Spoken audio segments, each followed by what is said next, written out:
여러분은 목숨을 걸고 하고자 하시는 일이 있으십니까?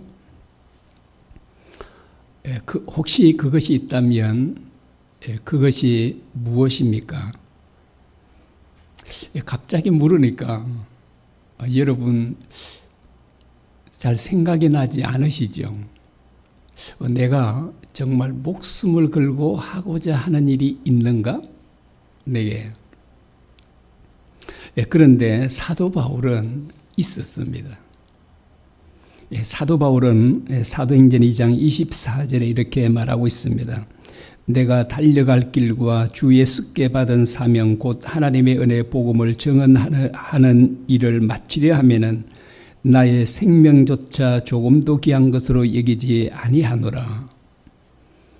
사도 바울은 복음을 전거하기 위해서 나의 생명을 조금도 귀한 것으로 여기지 아니한다라고 이렇게 말하고 있습니다.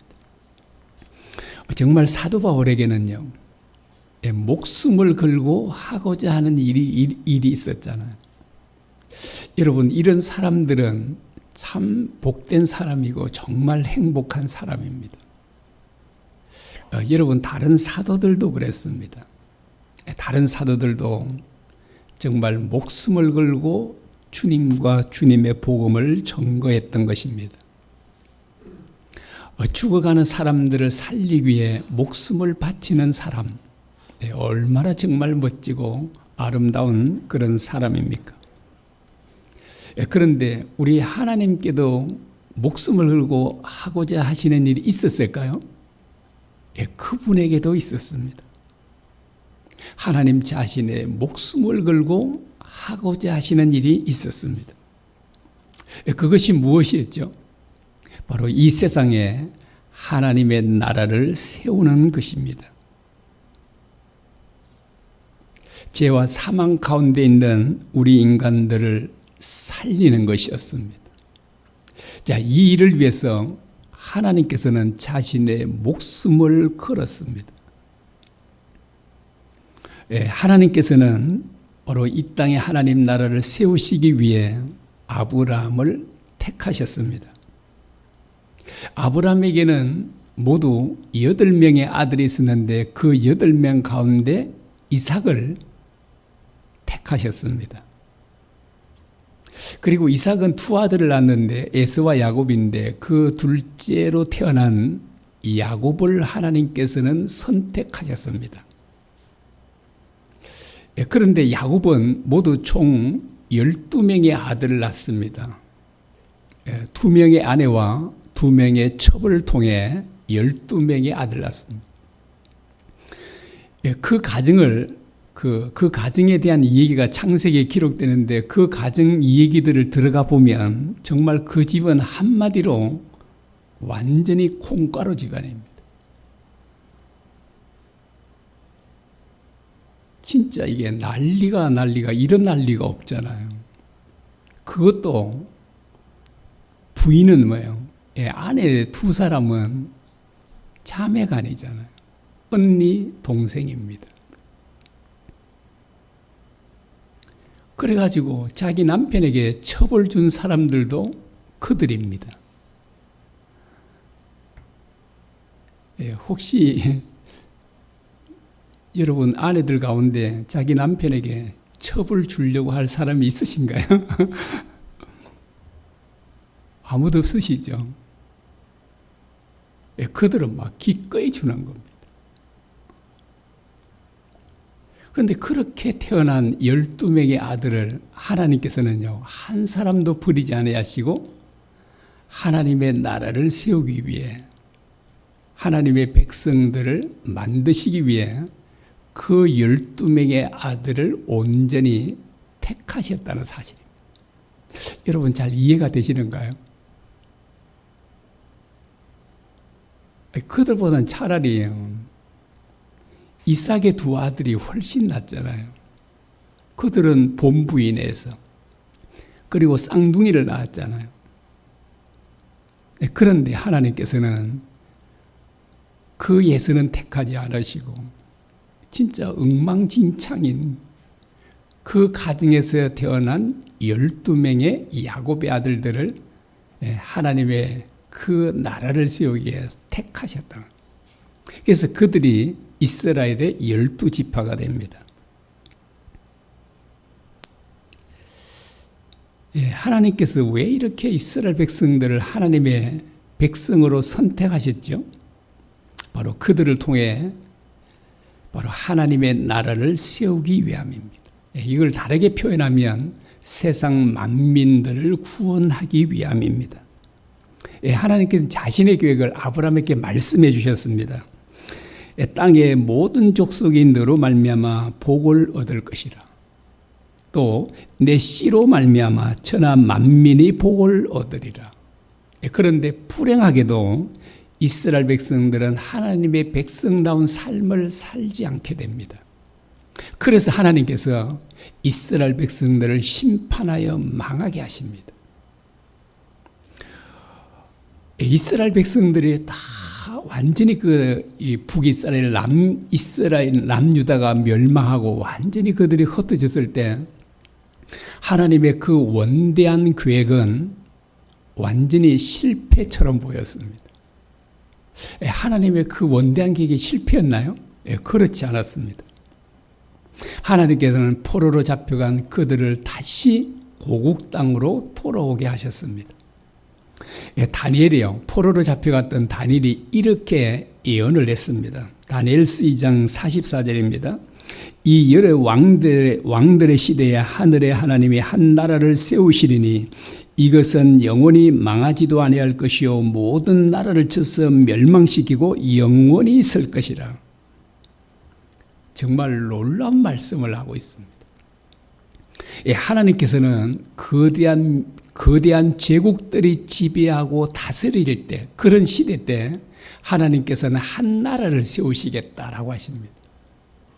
그런데 그 한 나라는 어떠하다고요? 바로 하나님의 나라인데 그 나라는 영원히 망하지 않을 것이다 라고 합니다. 그런데 이 다니엘의 예언이요, 다니엘의 예언이 예수님을 통해서 완전하게 이루어집니다. 예수님을 통해 세워진 하나님의 나라는 정말 영원히 망하지 않을 것입니다. 그래서 그 나라에서는 영원한 안식과 평화가 있습니다. 여러분에게 한번 또 질문을 해보겠습니다. 맞추시면 제가 고기를 사드릴까요? 무엇을 사드릴까요? 고기 좋으시죠? 예. 자, 하나님께서는 총 몇 명을 구원하고자 하실까요? 맞출 사람 있나요? 예. 제가 고기는 안 사드려야 되겠죠? 예? 예? 몇 명이요? 모두 다? 모두 다는 아니잖아요. 예, 구원받지 못할 사람도 많이 있는데. 저도 모릅니다. 그런데 하나님께서는 몇 명을 구원할 것을 작정하고 계심을 알 수 있습니다. 그래서 이제 그 로마서 11장에 보면 이방인의 수가 찰 때까지 이스라엘은 완악하게 될 것이다, 이런 말씀이 있습니다. 그래서 이방인의 수가 찬다는 것은 하나님께서 이방 사람들 가운데서 구원할 사람들이 있다는 것을 정해놨다는 것을 알 수 있잖아요. 그런데 이제 정확하게 그건 알 수가 없고요. 얼마나 많으냐 하면 능히 헤아릴 수 없을 만큼 많다고 말합니다.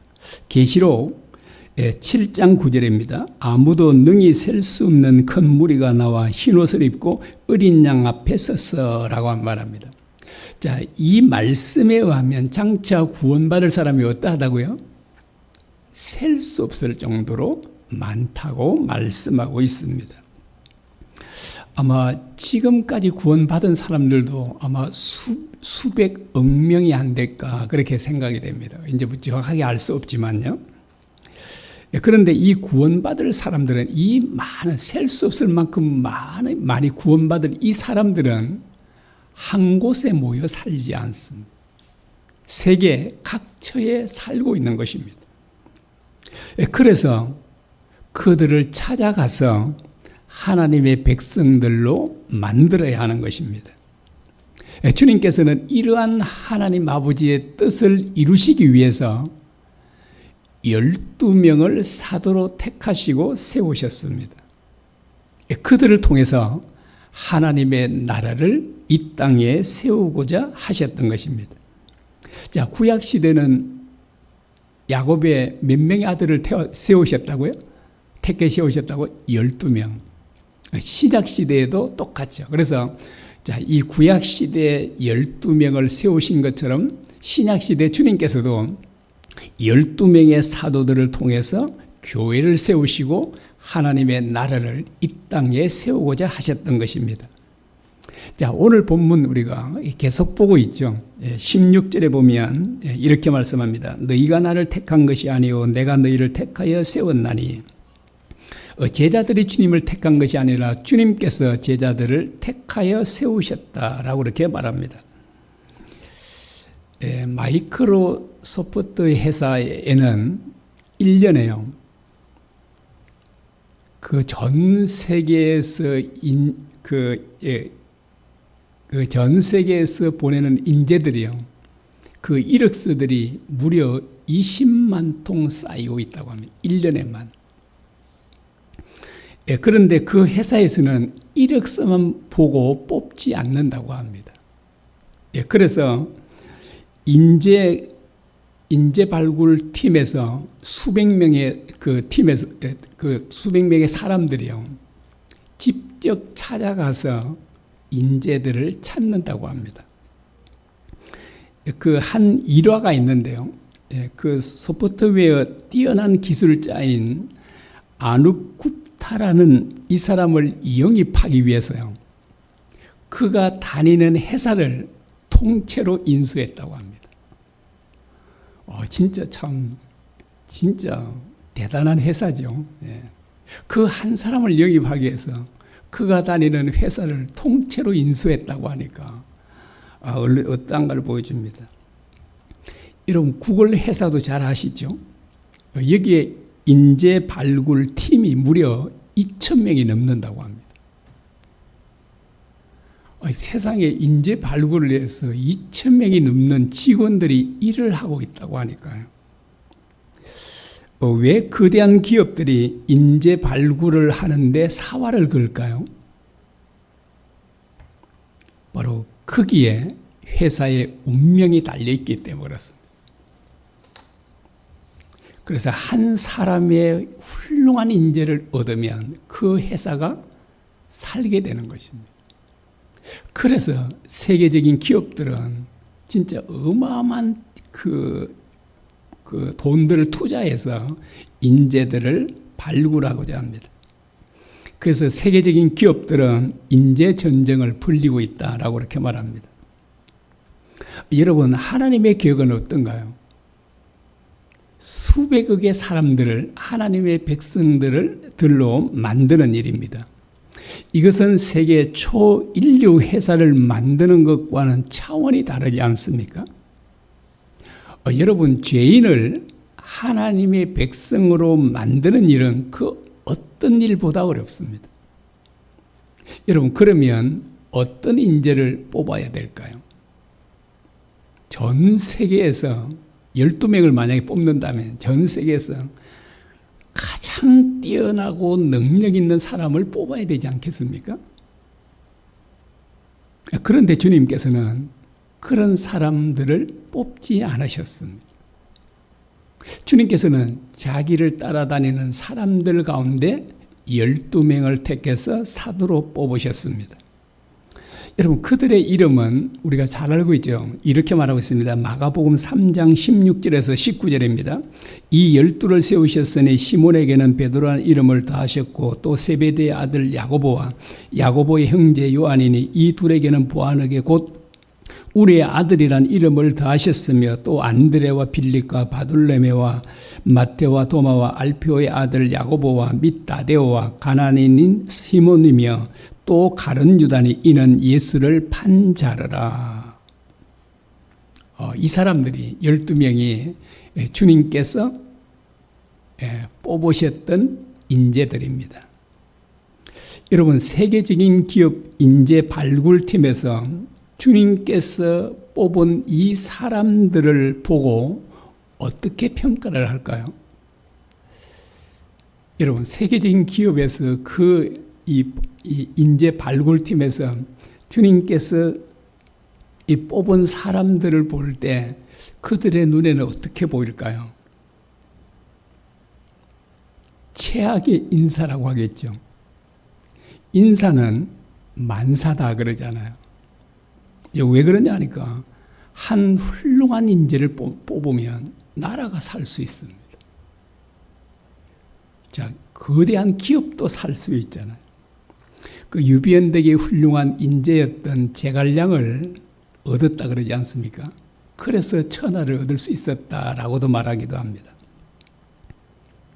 그러나 주님께서 뽑은 사람들은 어떤 사람들인가요?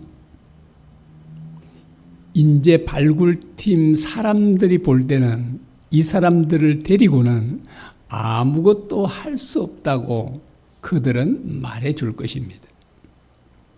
여러분, 그들의 평가를 틀렸다고 할 사람이 있을까요? 제가 보기도, 아마 여러분 보기도 그들의 평가는 맞다고. 이 사람들 데리고 뭘 하겠냐고. 아무것도 할 수 없다고 이렇게 말하지 않겠습니까? 12 사도들은 어떤 사람들이었나요? 대부분은 갈릴리 사람들입니다. 갈릴리 사람이란 어떤 사람들을 말하는 것일까요? 자, 제자들이 성령 충만함을 받고 유창하게 외국어를 하기 시작했어요. 외국말로 하기 시작했어요. 그래서 그게 각국에서 왔던 그 사람들이 막 깜짝 놀라는 겁니다. 어떻게 이 사람들이 외국어를 이렇게 유창하게 잘하지? 그래서 그들이 한 말이 이렇습니다.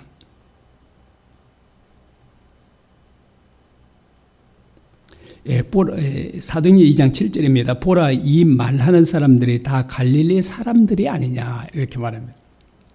이 사람들이 갈릴리 사람들이 아니냐, 이 말이 무슨 말이에요?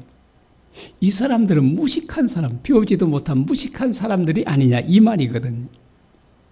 그리고 사도행전 4장 13절에 현대인의 번역성으로 읽어드리겠습니다. 그들은 베드로와 요한이 제대로 배우지도 못한 보잘것없는 사람인 줄 알았는데 담대하게 말하는 것을 보고 놀라지 않을 수 없었다라고 말합니다. 그래서 이 사내들인 공회원들도 그들이 갈릴리 사람으로서 정말 배우지도 못한 보잘것없는 사람인 줄 알았어요. 그런 사람들이었거든요. 그런데 너무나도 담대하게 막 거침없이 말하는 걸 보고 그들이 깜짝 놀란 겁니다. 이 사람들 배우지도 못했는데 어떻게 이렇게 말하고 있지라고 하는 것입니다. 자, 그래서 전해지는 말에 의하면 이 12 사도들 가운데 가장 공부를 많이 한 사람이 누구라고요? 배신자가 될 가룟 유다라 그러잖아요. 그는 갈릴리 사람이 아니라 그래. 유다 쪽의 사람, 유다 지역의 사람이었다라고 이렇게 말하고 있습니다. 약 6, 7명은 어부였고요. 또 한 명은 사람들의 지탄을 받는 세리였습니다. 그리고 또 한 명은 열심당원이었습니다. 자, 이들과 함께 이들은 함께 어울릴 수 없는 사람들이었습니다. 그래서 이제 우리나라도 대통령이 인사를 하고 나면 뭐라 그래요? 야당 쪽에서는 뭐라고 그러죠? 이게 인사가 아니라 참사다 이런 얘기를 하잖아요. 완전히 그런데 사실 예수님께서 그 인재를 뽑은 사람들을 면밀히 살펴보면 아마 야당 아니라 누구라도 그렇게 심지어 여당들까지도 이거는 완전히 참사다. 이렇게 아마 말하지 않을까 그렇게 말할 수 있을 것입니다. 여러분, 주님은 왜 머리 좋은 천재들을 뽑지 않았을까요? 주님은 왜 정말 탁월한 사람들을 뽑지 않았을까요? 주님은 왜 공부를 많이 한 박사들을 뽑지 않으셨나요? 주님은 정말 똑똑한 공부도 많이 한 서기관들과 제사장들을 뽑지 않으셨는가요? 주님은 오히려 그런 사람들과 정반대로 정말 배우지도 못하고 너무나도 보잘것없는 그런 사람들을 당신의 사도로 선택하셨다는 거죠. 왜 주님은 그렇게 연약하고 부족한 사람들을 선택하셨죠? 택하셨습니까? 그 해답을 고린도전서 1장 27절에 이렇게 말씀합니다. 하나님께서 세상에 미련한 것들을 택하사 지혜 있는 자들을 부끄럽게 하려 하시며 세상에 약한 것들을 택하사 강한 것들을 부끄럽게 하려 하시나니 이는 아무 육체라도 하나님 앞에서 자랑하지 못하게 하려 하심이라. 하나님께서는 어떤 사람을 쓰신다고 합니까? 세상에 지혜롭고 강한 자들을 들어 쓰시지 않는다고 합니다. 오히려 하나님께서는 정말 연약하고 부족한 사람들을 들어 쓰신다고 합니다. 그래서 하나님께는 그 부족한 사람들을 들어서 정말 위대한 일들을 하신다는 것입니다. 여러분 정말 뛰어난 능력 있는 사람들을 쓰시면 어떨까요? 그들은 큰 일을 이루고 나서 이 모든 것들은 하나님께서 하셨습니다 라고 하지 않고요. 내가 능력이 있어서 내가 잘해서 잘나서 이렇게 했습니다 라고 고백할 수 있다는 것입니다. 전 세계 1세기 때 전 세계에 복음을 전한 사람은 사도 바울이잖아요. 그래서 1등 공신을 꼽으라고 하면 누구나 아마 사도 바울을 전 세계에 복음화 시키는데 사도 바울을 뽑을 것입니다. 그런데 사도 바울의 고백이 뭐죠? 자, 이 모든 위대한 일을 한 거는 이 모든 것은 하나님의 은혜다라고 이렇게 말하고 있습니다. 하나님께는 이와 같죠. 정말 연약하고 부족한 사람들을 통해 자신의 능력을 세상에 드러내기를 좋아하십니다. 여러분에게 또 하나 물어볼까요? 여러분은 정말 대단한 능력을 갖고 계신가요? 아니면 정말 너무나도 부족하고 연약하신가요? 전자인가요? 후자인가요? 후자신가요? 그러면 정말 여러분은 우리 하나님의 쓰임을 받을 수 있는 사람들입니다. 하나님께서는 그런 사람들을, 연약한 사람들을 통해서 하나님 자신의 일을 이루어 가시기 때문입니다.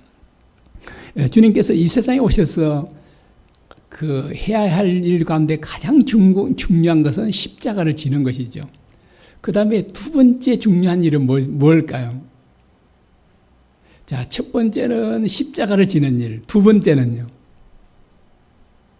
자, 지금까지 제가 말해왔죠. 어떤 일이죠? 제자를 세우고 훈련시키는 일입니다. 왜 이게 중요하죠?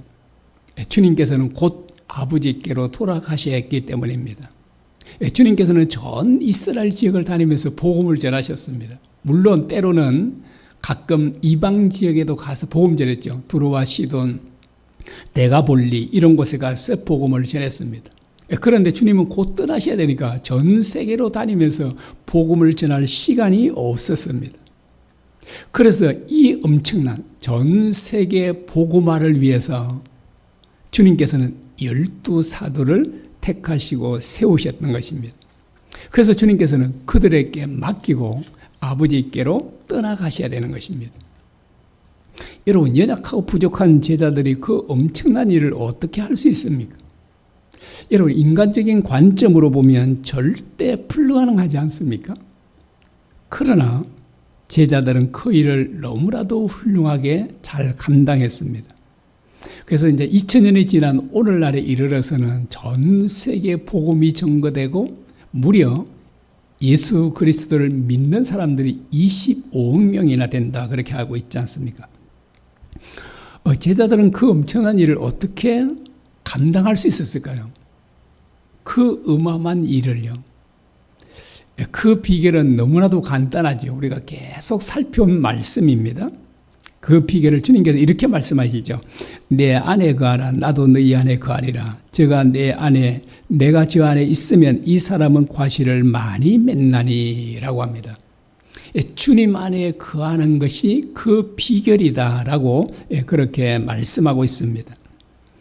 누구든지 주님 안에 거하기만 하면 많은 열매를 맺을 수 있다라고 그렇게 말합니다. 자, 왜 그러냐면 주님은 전능하신 하나님이시기 때문에 그렇습니다. 그래서 전능하신 하나님이신 예수님을 우리 마음 중심의 주인으로 모시기만 하면 우리가 죽어가는 사람들도 얼마든지 살릴 수 있는 사람들이 됩니다. 그래서 우리의 관건은 어디에 있냐니까요. 예수님을 우리 중심에 모시는 것. 또 다르게 표현하면 예수님을 우리의 참 주인으로 모시는 것입니다. 그러면 주님께서는 우리에게 우리 마음에 주님의 은혜와 사랑을 충만하게 부어주십니다. 주님의 사랑과 은혜가 충만하면요, 우리도 예수님과 똑같이 살아가는 것입니다. 그래서 예수님을 우리 마음 중심에 모시기만 하면 우리는 주님을 닮게 됩니다. 여러분, 주님은 한마디로 어떤 분이신가요?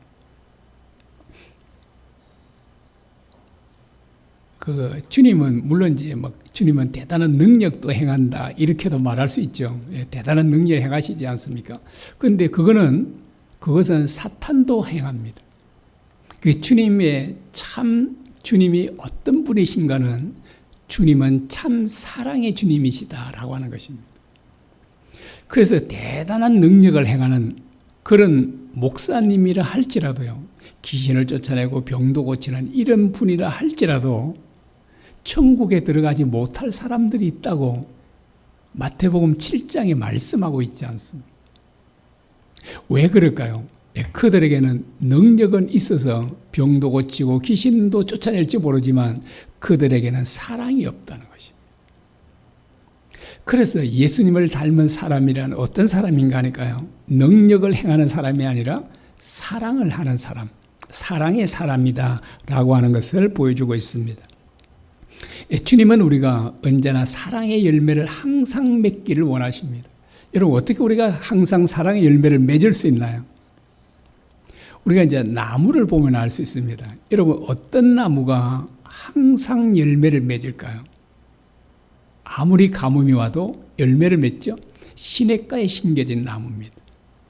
왜 시냇가에 심겨진 나무는 가뭄이 와도 계속 열매를 맺냐면 그 뿌리가 시냇가에 연결되어 있기 때문에 그렇습니다.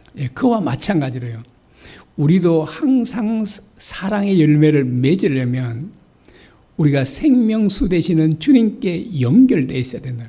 어떻게 우리가 연결되죠? 바로 주님을 믿고 의지하는 것입니다. 계속 제가 말씀드리죠. 어떻게 우리가 주님을 믿고 의지할 수 있다고요? 주님과 말씀을 계속 생각하는 것이라 했어요. 그러다 보면 생각하고 또 생각하다 보면 우리도 자신도 모르게 주님이 믿어지고 의지하게 돼요. 그러면 주님을 믿고 의지할 때 우리는 어떠하다고요? 주님께 연결되어 있어서 주님으로부터 이 생명수를 우리가 공급받아서 정말 우리는 그런 아름다운 열매를 맺을 수 있다라고 하는 것입니다. 만일 주님께서 대기업에서 제시하는 대로 선택의 기준을 그렇게 하셨다면 여러분, 우리에게는 아무 소망이 없겠죠. 여러분, 대기업들은 절대로 능력 없는 사람들을 뽑지 않잖아요. 능력 있는 사람들을 뽑지 않습니까? 그런데 우리 주님은 능력 있는 사람이 아니라 참 부족하고 연약한 사람들을 뽑으십니다. 심지어 어떤 사람도 뽑냐니까요, 태어나서 한 발자국도 걷지 못한 사람들도 뽑으십니다. 여러분, 태어나서 한 발자국도 걷지 못한 사람들은요, 아마 어떤 회사에서 그런 사람을 원하겠습니까? 그런데 주님은 그런 사람을 선택하십니다. 그래서 이 세상에서 주님의 택함을 받지 못할 사람은 단 한 사람도 없다라고 하는 것입니다. 누구든지 받을 수 있다라고. 그래서 이제 오늘 우리들도 받았지 않습니까? 이제 다시 한번 여러분께 물어보겠습니다. 여러분은 여러분의 목숨을 걸고 해야 할 일이 있으신가요? 있으세요? 그래도 나는 별로 없는 것 같아요. 뭐 그럴지 모르지만 이제는 제가 쭉 설명했죠. 그런데 이제 우리가 왜 그렇게 좀 생각하지 못하느냐 하면 아직도 우리가 주님의 은혜를 제대로 깨닫고 있지 못했기 때문에 그렇습니다. 여러분 이렇게 예를 들어 보겠습니다. 남편은 아내를 위해서요 목숨을 걸고 사랑해 줍니다. 모든 걸 바쳐서. 그런데 이 아내는, 못된 이 아내는 사랑만 받고 오로지 자기만 위해 살고 남편을 위해서는 전혀 살지 않는 아내입니다. 여러분 보기 좋은가요, 안 좋은가요?